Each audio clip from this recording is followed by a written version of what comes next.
got the new Realme XT today.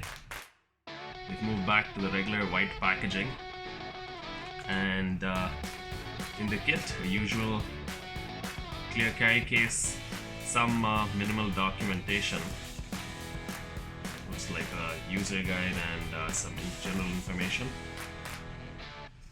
And let's look at the phone.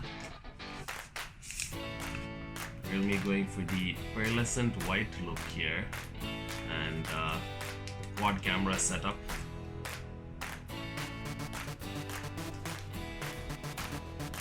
And what's left is their Whoop charger for fast charge capability. And cable now seems to be a USB-C, so finally Realme adopting the USB-C. And finally the pin for the SIM tray, quite neatly packaged in this box.